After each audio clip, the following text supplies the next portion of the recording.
کہ میری بیوی بہت بد زبان ہے، میں کئی دفعہ طلاق دینے کی سوچ چکا ہوں لیکن میرے 3 بچے ہو چکے ہیں، بچوں کو دیکھتا ہوں تو پھر میں اپنے صبر کا گھونٹ پی لیتا ہوں، ورنہ میرا جی چاہتا ہے اس کو ابھی طلاق دے کے گھر سے نکال دوں۔ دولت بھی موجود ہے، خوبصورتی بھی موجود ہے، شکل بھی موجود ہے، عزت بھی موجود ہے، سہولت بھی موجود ہے، کیا چیز موجود نہیں؟ ایک خاتون مجھے ملنے آئی، ملانے والے نے مجھ سے کہا کہ اس کا خاوند کھربوں پتی، ارب پتی نہیں، کھرب پتی آدمی ہے، کھرب پتی۔ کھرب پتی پاکستان میں 2 4 10 آدمی ہیں۔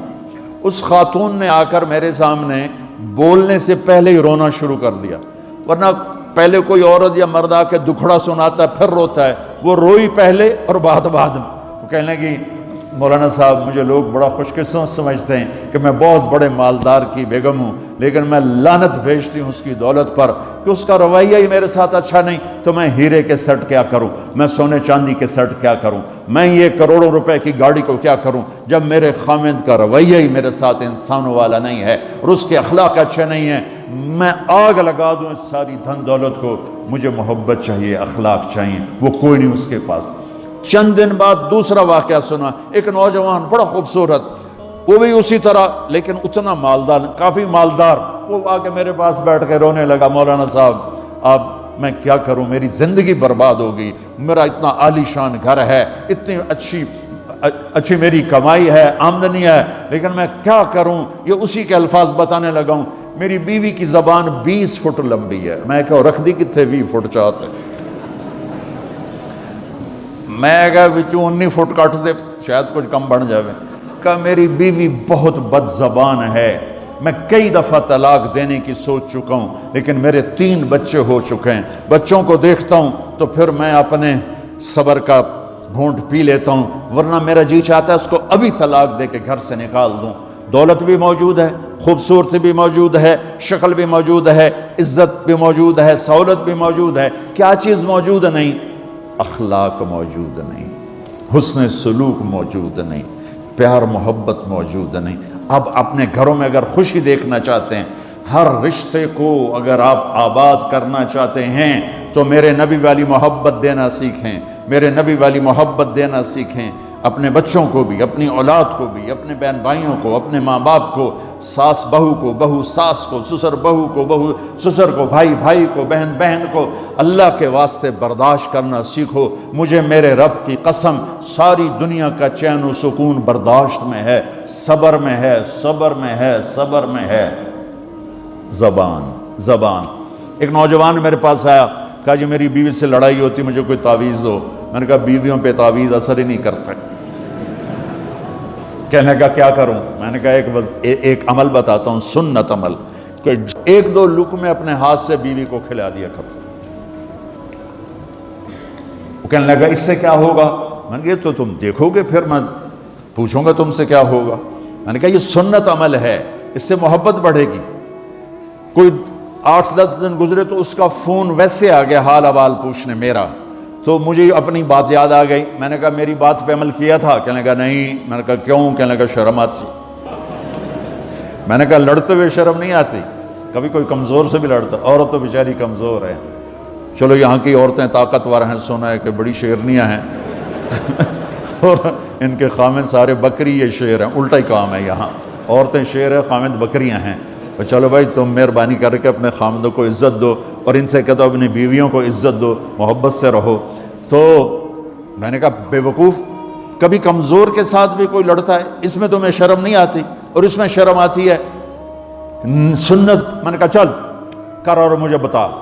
کوئی 2 گھنٹے بعد اس کا فون آیا، کہا مولانا دوپہر کا کھانا تھا، میں نے اپنی بیوی کے منہ میں لقمہ جو دیا نا تو اس کا منہ وہیں کھلا رہ گیا۔ وہ کہنے لگی تو نے خود تو کیا نہیں، کسی نے تجھے بتایا ہے؟ کس نے بتایا؟ تو بتا، تیرے اندر یہ ظرف نہیں ہے، تمہیں یہ سبق کس نے پڑھایا؟ اس نے کہا مجھے یہ سبق مولوی طارق جمیل نے پڑھایا۔ تو کہنے لگا میری بیوی نے ایسے اپنی جھولی اٹھا لی اور کہا مولوی طارق جمیل اللہ اس کے بچوں کو سلامت رکھے جس نے تمہیں انسان بنایا۔ میرے بھائی بہنوں صبر کرنا سیکھو۔ ہماری ایک دھوبند تھی ماسی شریفہ، مر گئی بیچاری، تو وہ آ گئی میری بہن کے پاس، چھوٹا قد، موٹی ڈٹی، تو بڑی لڑکی، پوری شیرنی۔ وہ آ کے کہنے لگی میری بہن کو، میری بہن تو انہوں چنگی طرح جان دی ہے، بی بی ہے میری نوواں بڑیاں لڑدیاں، میں نے کوئی تویز دے ساریاں میری نوکر بن جانا۔ اب میری بہن کو پتا تھا کہ سارا لڑائی دا تماشا تھا، ماسی شریفاں تو شروع ہوندہ، ادو تو ہوندہ ہی کچھ نہیں، بیچاریاں معصوم جیاں چھوٹیاں چھوٹی عمر دیاں۔ تو میری بہن نے ایک تعویذ بنایا اور اس کو یوں رول کر کے نا، اس کو کہا ماسی شریفاں ہن جس لے تیری لڑائی ہوئے نا، اس تعویذ تو چک مار کے بہ جانا ہے تے چھڑنا نہیں، جے تو چھڑیا تو مر جانا، انہوں پکا کر کے رکھیں۔ اس نے کیا کیا؟ ماسی شریفوں کو چپ کروایا۔ اب ہمارا دیہاتی ماحول ہے، تعویذوں کی بڑا عقیدت ہے، صحیح تعویذ تو اثر کرتے ہیں لیکن اکثر تو ہیرا پھیری والے بیٹھے ہوئے ہیں سارے ہی، تو اللہ ماشاءاللہ۔ تو 8ویں دن وہ آ گئی، بی بی تو تو بڑا چنگا تعویذ دیتا، ساری لڑائی ختم ہو گئی۔ کیوں کہ ماسی شریفاں چپ ہو گئی۔ تو میں ان ساری مستورات کو یہ تعویذ دے کے جا رہا ہوں، یہ سب لے لو، یہ مرد بھی لے لو، اور جب کوئی جھگڑا ہو اے یہاں رکھ کے چپ کر کے بیٹھ جانا، آپ کی لڑائیاں ختم ہو جائیں۔ اگر آپ بولتے رہے تو پھر لڑائی ختم نہیں ہوگی۔ میرے نبی کی زندگی سیکھو، معاف کرنا سیکھو، محبت دینا سیکھو، ایسا نہ ہو کہ دو آپس میں بولتے نہ ہوں، ایسی بد اخلاقی سے بچو۔ اور آخری بات یہ ہے، آپ اس ملک میں رہتے ہیں، اب یہ آپ کا ملک ہے، اگر آپ کے پاسپورٹ ہیں تو یہ آپ کا ملک ہے، اس کو، اس کے قانون کو عزت دو، اس کے قانون کو احترام دو۔ یہاں کی گورنمنٹ کے ساتھ مجھے پتا چلا ہے کہ بہت سے لوگ ہیں فرضی بیمار بن کے وظیفے لے رہے ہیں، یہ حرام ہے، یہ دھوکہ ہے، یہ فراڈ ہے۔ جو حکومت آپ کی اتنی ہمدرد ہو کہ گھر بیٹھے آپ کو وظیفہ پہنچائے، آپ کے بچوں کے وظیفے لگائے، آپ کے وظیفے لگائے، انہی کے ساتھ دھوکہ کرنا ہے، انہی کے ساتھ فراڈ کرنا ہے۔ اللہ کی قسم یہ آپ اپنے ساتھ فراڈ کر رہے ہیں، یہ آپ اپنی ذات کو دھوکہ دے رہے ہیں، ان کو نہیں دھوکہ دے رہے، آپ اپنے آپ کو دھوکہ دے رہے ہیں۔ ایک سردار جی ریل میں چڑھا، ہنسی جائے، لوگوں نے پوچھا سردار جی بڑے ہنس رہے ہو؟ کہنے لگا ریلوے والوں کے ساتھ آج بڑا فراڈ کیا، چکر کا دے دیا، ریلوے کو چکر دے دیا ہے۔ کہ سردار جی کیا چکر دیا ہے؟ کہنے لگا واپسی کا ٹکٹ بھی لے لیا ہے اور واپس میں نے آنا کوئی نہیں ہے۔ میں کہا سردار جی اپنے آپ نے چکر دیتا ہے تسی تو جتنی دو نمبری کرنے والے ہیں یہ اپنے آپ کو چکر دینے والے ہیں۔ اللہ کے واسطے اس حکومت کا نہ ٹیکس چراؤ، نہ ایسی دو نمبری کرو، نہ یہاں کی بچیوں کو دھوکہ دے کر کاغذ بنانے کے لیے شادیاں کرو۔ جب انگریزوں کی حکومت تھی انڈیا پر تو دلی میں ایک وہ پک پاکٹ رہتا تھا جیب کترا، اس کا چیلا شام کو 2 روپے لے کر آیا تو اس نے اس کو تھپڑ مارا، سارے دن میں 2 روپے۔ وہ کہنے لگا استاد آج بڑا مال مارا تھا، ایک گورے کی جیب کاٹی تھی، بہت پیسہ تھا۔ جب میں 4 قدم چلا، سننا ذرا اس زمانے کے چور کا ایمان سننا، کہنے لگا جب میں 4 قدم چلا تو مجھے خیال آیا اگر قیامت کے دن عیسیٰ علیہ السلام نے میرے نبی کو گلہ دے دیا کہ آپ کے امتی نے میرے امتی کی جیب کاٹی تھی تو میرے نبی کو شرمندہ ہونا پڑے گا۔ تو پھر میں نے کہا میری وجہ سے میرا نبی شرمندہ ہو، میں نے جا کر اس کو واپس کر دیا، اے 2 روپے اپنے دے کپ کے لے آندے۔ تو اس نے اس کو 10 روپے انعام دیا کہ یہ 10 روپے تیرا انعام ہے۔ اب آپ اس ملک کے اگر ہیں، آپ کے پاسپورٹ ہیں تو آپ یہاں کے ہیں، آپ اپنے پیچھے اپنے رشتہ داروں کی مدد کریں، جو مرضی کریں، لیکن میرے بھائی بہنوں اسے اپنا ملک بنا کے چلو، یہاں غریبوں پہ خرچ کرو۔ زکوٰۃ تو مسلمان کو دی جاتی ہے کوئی شک نہیں، لیکن صدقات خیرات پیچھے بھیجنے کے بجائے یہاں کتنے غریب لوگ ہیں، کتنے ضرورت مند لوگ ہیں، کتنے لوگ ہیں جن کے پاس گھر کوئی نہیں، کتنے لوگ ہیں جو کونسل کی طرف سے وظیفہ لے کر روٹی کھا رہے ہیں اور وہ پوری نہیں پڑتی، ایسوں کو ڈھونڈ کے ان پر خرچ کرو، ان کی مدد کرو، کسی کی جانی خدمت کرو، کسی کی مالی خدمت کرو۔ میرے نبی نے فرمایا ہر مسلمان کے لیے ضروری ہے کہ صدقہ دے، ہر مسلمان روزانہ صدقہ دے۔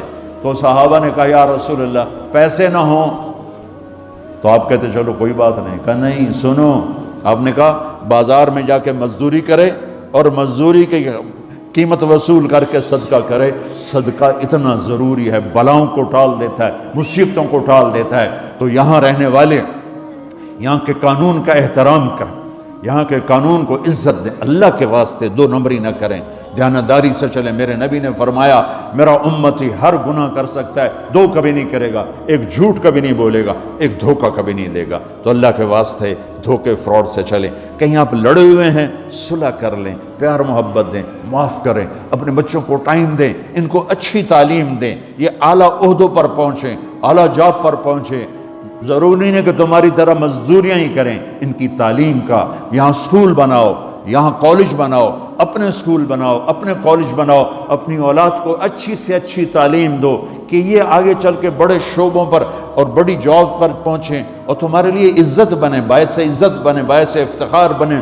آپس کی پیچھے لڑائی چل رہی، اس نے 1 کنال کا گھر بنایا، میں نے 2 کنال کا بنایا، اور میں ایک جگہ گیا، پہاڑ میرپور گیا، میرپور بڑے بڑے گھر شہر میں انٹر ہونے سے پہلے، بڑے بڑے گھر، میں نے کہا یہ، اور لگے جیسے خالی، میں نے کہا یہ کیا ہے؟ میں پہلی دفعہ میرپور کہا یہ انگلینڈیوں کے گھر ہیں، ان کے مقابلے لگے رہتے ہیں، اس نے کنال کا بنا، میں 2 کنال کا بناؤں گا، اس نے 2 کنال کا بنا، میں 4 کنال کا بناؤں گا۔ بناؤ گھر اپنی ضرورت کے بنا لو، جب جانا ہو وہاں، نہ تم جانے والے ہو پیچھے نہ تمہاری اولادیں، ان کو یہاں کی نسوار لگی، واپس جائیں گے لوڈ شیڈنگ میں۔ ایک پٹھان بھائی ناراض نہ ہونا، ادھر بہت ہیں پٹھان، تو ایک پٹھان کا خرگوش گم ہو گیا، خرگوش، تو لوگوں نے افسوس کیا، خان جی آپ کا خرگوش گم ہو گیا، کہنے لگا خوچا کوئی بات نہیں ہے، ہم نے اس کو نسوار کا عادی بنایا ہوا ہے، جب نشہ ٹوٹے گا ہمارے پاس آئے گا۔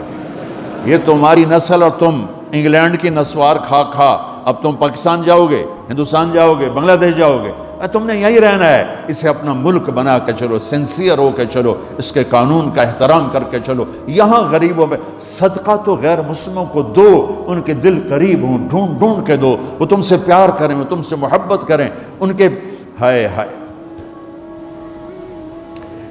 او میرے نبی تشریف فرما تھے، ایک طوائف گزری، طوائف پروسٹیٹیوٹ، وہ آپ کو دیکھ کے نا آپ کا مذاق اڑانے کے لیے، کیسا نبی ہے، اکیلے بیٹھ کے کھاتا ہے، کسی کو پوچھتا ہی نہیں۔ غیر مسلم، کافر، طوائف، کتنی برائیاں اکٹھی ہو گئی۔ آپ نے کہا آ جا، وہ آ کے بیٹھ گئی، آپ نے کہا کھا، وہ تو آپ کا مذاق اڑا رہی تھی کہ نہیں ایسا نہیں کھاؤں گی، جو تیرے منہ میں ہے اپنے ہاتھ سے نکال کے مجھے کھلا۔ اس کا خیال تھا یہ مجھے ڈانٹیں گے، کہیں گے اس کو اٹھاؤ، 2 چھتر مارو، اس کو دفع کرو، میں کہوں گی دیکھو تمہارا نبی کیسا ہے، اتنا بد اخلاق۔ تو انہوں نے کہا نہیں، جو تیرے منہ میں ہے وہ نکال اور اپنے ہاتھوں سے میرے منہ میں ڈال۔ میرے نبی نے کہا یہ لو، آپ نے لقمہ منہ سے نکالا اور اس کے منہ میں ڈالا۔ اب پنجابی کی مثال ہے، کبے نو لت لگی، وہ سدھا ہو گیا۔ میرے نبی کے منہ کا لعاب جب اس طوائف کے منہ میں گیا، وہ ساتھ ہی کلمہ پڑھ گئی، ایمان لے آئی اور مدینے کی شریف ترین عورت بن گئی۔ میرے نبی تو اس طرح اخلاق والے تھے۔ یہاں تو نوکر سسٹم نہیں، میں پاکستان میں بھی روتا رہتا ہوں کہ نوکروں کے برتن الگ ہیں اور مالکوں کے برتن الگ ہیں، عورتوں کی نوکروں کی پلیٹ الگ ہے اور مالکوں کی پلیٹ الگ ہے۔ میرے نبی نے طائف کے کافر آئے، روزانہ ان کے ساتھ بیٹھ کے رات کو کھانا کھاتے تھے، ان کا جھوٹا کھاتے تھے۔ یہ اخلاق تھے جس نے انہیں کلمے میں داخل کر دیا۔ نجران کے جوڑ نظر آئے گا، اور میرے رب کی سنو، ان استقالنی عقلت لا، تو توبہ توڑ کے لے آئے 1 دفعہ یا 1000 دفعہ، ایسا جوڑوں گا کہ جوڑ نظر ہی نہیں آئے گا، بے جوڑ کر دوں۔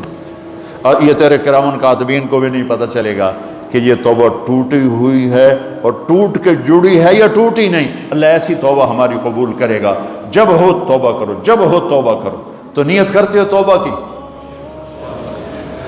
اگر ہم نے سچے دل سے کر لی تو اللہ کی قسم یہیں بیٹھے بیٹھے ہم سب ایسے ہو جائیں گے جیسے ماں کے پیٹ سے نکلے ہوں۔ اور پھر اگر ٹوٹ جاتی ہے، وہاں جا کے ٹوٹ جاتی، پھر کہنا یا اللہ میری توبہ۔ ماں تنگ آ کے شاید بچے کو مارنے لگ جائے، لیکن میرا رب کبھی تنگ نہیں پڑتا، جب بھی جھکو گے معاف کرے گا، جب بھی جھکو گے معاف کرے گا۔ اللہ تعالی ہمیں توفیق دے۔ تو میرے ساتھ کہو یا اللہ میری توبہ، پھر کہو یا اللہ میری توبہ، پھر کہو یا اللہ میری توبہ۔ اب اگر دل سے ہے تو سب معاف ہو گیا۔ آپ سب کو مبارک ہو۔